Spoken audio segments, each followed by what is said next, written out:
விஜயகாந்தை captain ஆக்கிய முதல் படம் எதுவென்றால் செந்தூரப்பூவே. அந்த படத்தில்தான் அவருக்கு கேப்டன் என்ற டைட்டில் வந்தது.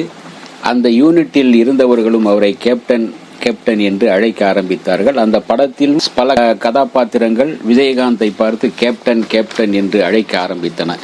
அந்த ஆபாவானன் எழுதி திரைக்கதை வசனம் எழுதிய செந்தூரப்பூவே படத்தில்தான் விஜயகாந்துக்கு கேப்டன் என்கின்ற பட்டப்பெயர் வந்தது.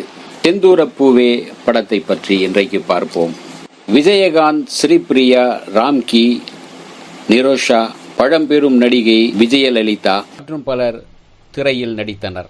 திரைக்கு பின்னால் உழைத்தவர்கள் திரைக்கதை வசனம் ஆபாவானன், இயக்கம் PR தேவராஜ், MA DFT, தயாரிப்பு K விஜயகுமார், B சக்திவேல், அருண் பாண்டியன், ஆபாவானன் ஆகியோர். இசை மனோஜ் கியான், பாடல்கள் முத்துலிங்கம், வைரமுத்து, நாட்டு பாடல்கள் ஆபாவானன், ஒளிப்பதிவு MM ரங்கசாமி DFT, நடனம் உடுப்பி ஜெயராமன், சண்டை பயிற்சி ஜூடோ ரத்தினம். படத்தை இன்று வரை பேச வைக்கின்ற உள்ள அந்த விஷயத்துக்கு செல்லும் முன் இந்த படத்தை தூக்கி பிடித்த பாடல்கள் நான்கும் சூப்பர் டூப்பர் ஹிட் பாடல்கள்.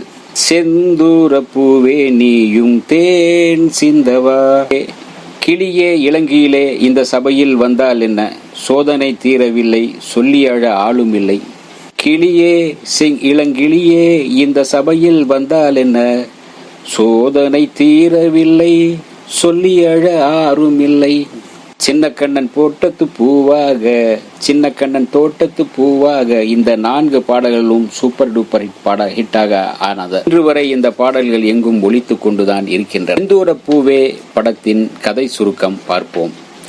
மூளை நரம்பு பாதிக்கப்பட்டு இன்னும் 15 நாட்கள் தான் உயிருடன் இருக்க போகிறார் என டாக்டர்களால் முடிவு செய்யப்பட்ட தூக்கு தண்டனை கைதி கேப்டன் செந்தூரபாண்டியன் விஜயகாந்த்.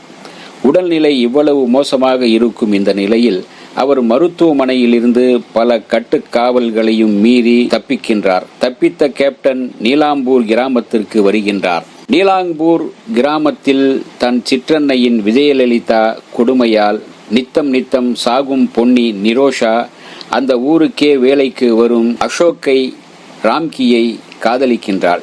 தன்னிடம் அன்பு காட்டிய சிற்றன்னை மகன் கண்ணன் ஊரை விட்டு போன பின்பு அவனது கடிதமும் அசோக்கின் காதலும் மட்டுமே பொன்னிக்கு ஆறுதல். இந்த காதல் ஜோடியை வாழ வைக்கத்தான் கேப்டன் நீலாம்பூர் வருகின்றார்.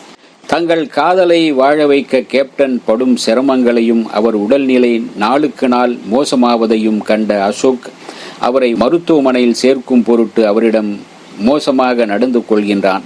அதற்கு கேப்டன் தனது கதையினையும் தான் பொன்னிக்கு செய்ய வேண்டிய கடமையை பற்றியும் சொல்கின்றார்.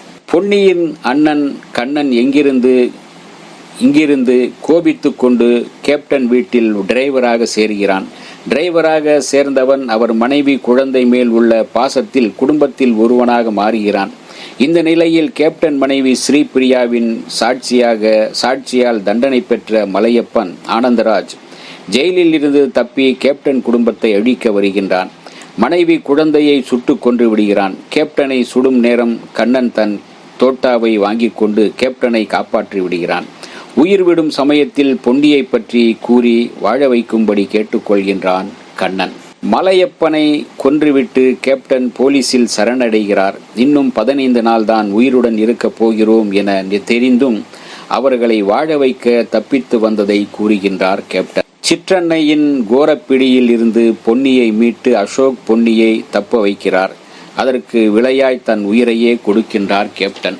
தன் உயிரை கொடுத்து அந்த இளம் ஜோடியை கை சேர்க்க வைக்கின்றார், காப்பாற்றுகிறார். அவர்கள் இருவரும் சந்தோஷமாக வாழ்வதற்கு தன்னுடைய உயிரையே தருகின்றார் கேப்டன். இதுதான் செந்தூரப்பூவே படத்தின் கதை சுருக்கம். இந்த வீடியோ உங்களுக்கு பிடிச்சிருந்தா லைக் பண்ணுங்க, ஷேர் பண்ணுங்க, கமெண்ட் பண்ணுங்க, சப்ஸ்கிரைப் பண்ணுங்க, மறக்காம பெல் ஐகானை கிளிக் பண்ணுங்க.